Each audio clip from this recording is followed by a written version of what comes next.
À partir du néant, j'ai créé un nouveau monde. Plus fort que Dieu, je vous dis.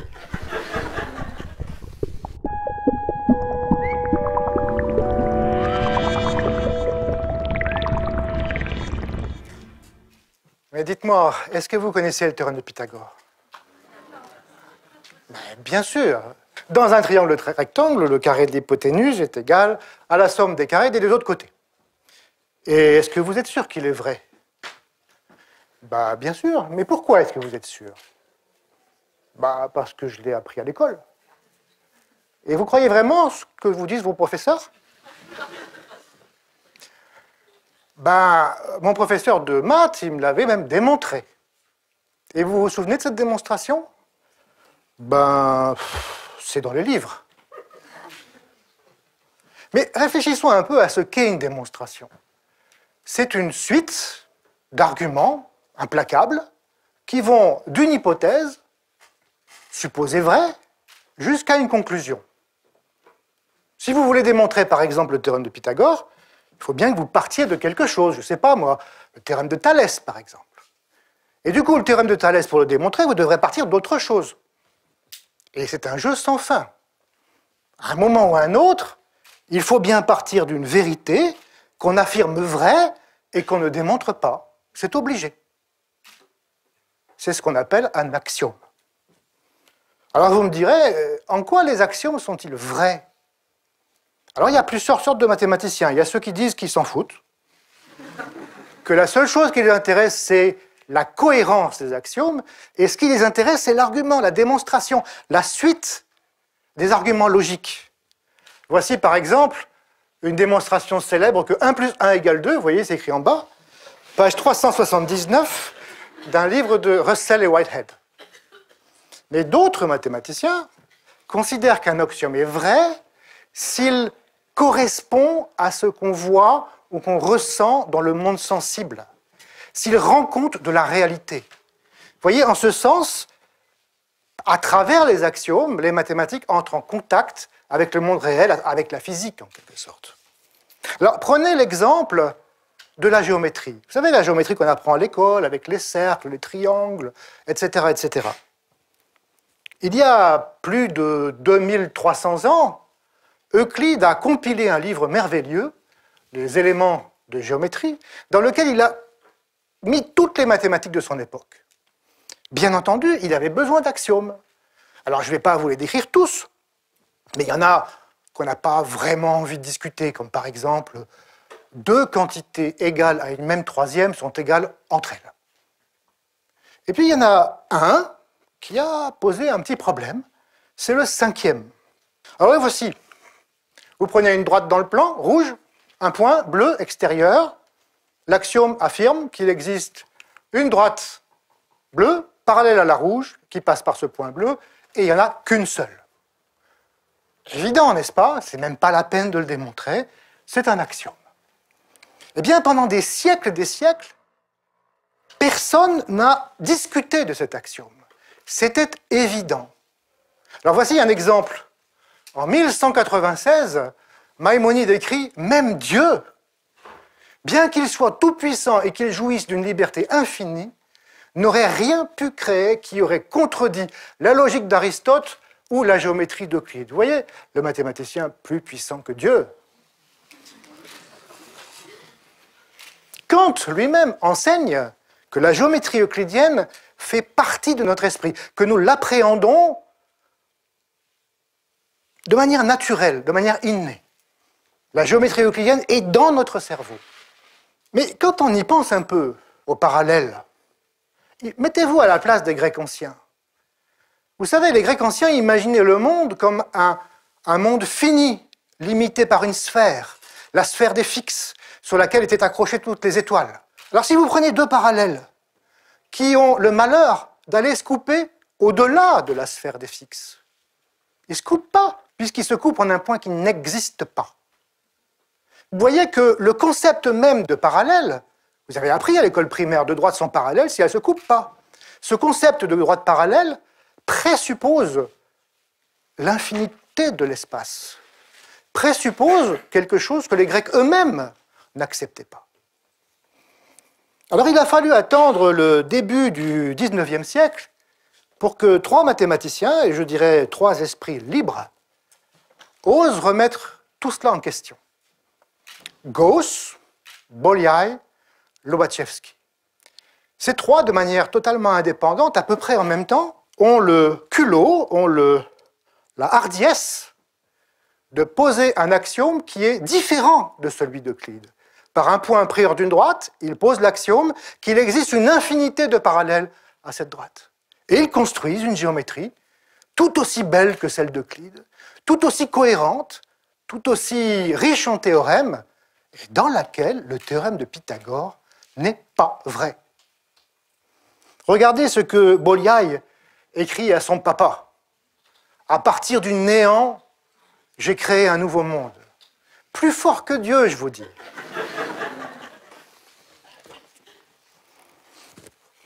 Alors vous comprendrez que les contemporains n'ont pas accepté ce nouveau monde. Comme souvent, on n'accepte pas les nouveaux mondes. Gauss lui-même n'ose pas révéler sa découverte et la tient secrète, tant il pense que c'est dangereux de révéler au monde une autre vision de l'espace. Pourquoi c'était dangereux? Eh bien parce que c'était casser la philosophie de Kant, tout simplement. Il a fallu attendre le début du XXe siècle, la fin du XIXe, pour que cette géométrie un peu folle, cette découverte de ces illuminés, devienne raisonnable. Et celui qui l'a rendue raisonnable, vous m'excusez, j'ai 15 minutes, je caricature l'histoire, hein, celui qui l'a rendue raisonnable, c'est Poincaré. Poincaré, en 1902, écrit un texte de vulgarisation dans lequel il nous propose une compréhension finalement très simple du monde non euclidien.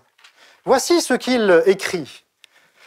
Il dit, imaginons, supposons un monde enfermé dans un grand cercle et soumis aux lois suivantes. La température n'y est pas uniforme, elle est maximum au centre et elle diminue à mesure qu'on s'en éloigne pour se réduire au zéro absolu quand on atteint le cercle où ce monde est renfermé. Un objet mobile deviendra alors de plus en plus petit à mesure qu'on se rapprochera du cercle limite. Observons d'abord que si ce monde est limité au point de vue de notre géométrie habituelle, il paraîtra infini à ses habitants. Quand ceux-ci, en effet, veulent se rapprocher du cercle limite, ils se refroidissent et deviennent de plus en plus petits. Leurs pas deviennent donc de plus en plus petits, de sorte qu'ils ne peuvent jamais atteindre ce cercle limite. Les êtres qui habitent dans ce monde ne peuvent pas savoir qu'ils rapetissent, car s'ils se mesurent avec un mètre ruban, le mètre ruban également se rapetisse. Nous savons qu'ils se rapetissent, mais eux ont une vie tout à fait normale et tout à fait cohérente. S'ils veulent aller d'un point à un autre par le plus court chemin, nous pensons qu'ils auront tendance à se rapprocher du centre, car leurs pas sont plutôt plus grands vers le centre. Alors on peut démontrer que le plus court chemin d'un point à un autre dans cette géométrie imaginaire est un arc de cercle perpendiculaire au cercle limite. Leurs droites, à eux, sont nos cercles à nous.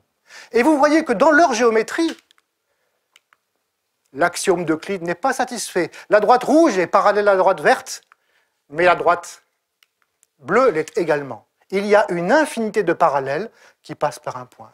Et ces gens sont raisonnables. Ils ne savent pas qu'ils rapetissent. Mais ils sont tout aussi raisonnables que nous, qui ignorons probablement beaucoup d'autres choses. La morale de cette petite histoire de Poincaré est qu'on peut très bien envisager beaucoup de mondes extrêmement raisonnables, chacun ayant sa géométrie, chacun ayant sa logique, et qui, chacun, peuvent nous apporter une vision de notre monde concret. Suivant le problème étudié, pensez à un artisan qui veut fabriquer un objet, il va choisir un outil pour fabriquer cet objet. Eh bien, le mathématicien d'aujourd'hui, pour résoudre un problème, pour étudier une question, va utiliser une géométrie, va prendre sa boîte à outils et va choisir la géométrie la plus convenable pour comprendre le problème qu'il étudiait. Voici la phrase de Poincaré, une géométrie ne peut pas être plus vraie qu'une autre, elle peut simplement être plus commode. De la même manière que l'artisan choisit son outil. Vous voyez, ce message de Poincaré, moi je le pense comme un message de liberté. Nous avions avant ce carcan imposé par Euclide, et tout à coup Poincaré nous dit, allez-y, créez des mondes et utilisez-les. Voici une belle phrase de Eddington, la libération du carcan de l'espace et du temps est une aspiration du poète et du mystique, mais ce sont les mathématiciens qui l'ont réalisée. Aujourd'hui, les mathématiciens manipulent beaucoup de géométrie, sans même y penser. Il y a 100 ans, ça n'était pas le cas.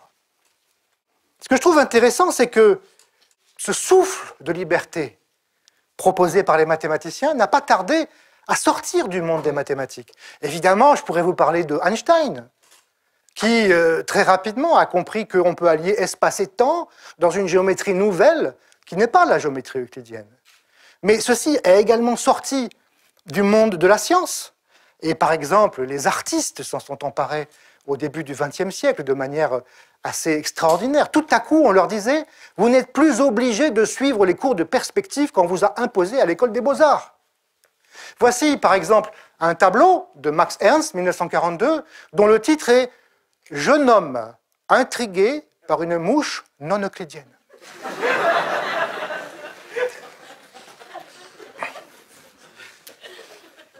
Oui, Poincaré a été entendu par les artistes. Aujourd'hui, Internet nous interpelle tous. J'adore un projet qui s'appelle the Internet Mapping Project, qui demande aux internautes de dessiner avec leur crayon comment ils voient Internet. Des centaines de dessins dans ce site qui sont tous extraordinaires, qui montrent tous notre créativité pour imaginer le monde. Et ce qui m'a frappé dans ces centaines de dessins, c'est que beaucoup d'entre eux, en fait, sont extrêmement proches du monde imaginaire de Poincaré, où les choses rapetissent au fur et à mesure qu'on approche du bord. Voici l'un de ces dessins qui représente Internet. Un internaute a dessiné Internet comme ça. Vous voyez, c'est très très proche du monde non euclidien de Poincaré. Je voudrais terminer par une élucubration, une suggestion, peut-être pas très raisonnable, mais je la donne quand même. Quand j'étais petit, le monde dans lequel j'habitais était limité par un cercle centré sur ma maison et de rayon 5 km. La géométrie euclidienne était parfaitement suffisante pour ma vie enfantine. Nos enfants aujourd'hui vivent dans des tas de géométries différentes. La neurobiologie, par ailleurs, nous explique que notre cerveau gère simultanément beaucoup de géométries. Les enfants vivent dans le monde Internet, dans le monde de Facebook, et ils vivent aussi dans le monde de la SNCF. Le monde de la SNCF, dont la géométrie est très différente de la géographie.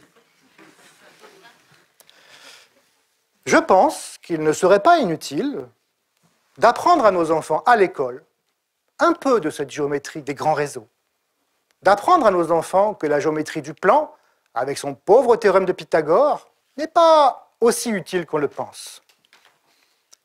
Bien sûr, cela forcerait d'enseigner un peu moins de géométrie euclidienne à l'école, et ça ne me dérangerait pas. Pour terminer, je voudrais profiter du logo ou de la définition des conférences Ernest pour vous dire que j'estime, peut-être que vous ne serez pas d'accord, que Gauss, Bolyai, Lobachevsky, à leur manière, ont un peu changé votre vision du monde. Merci beaucoup.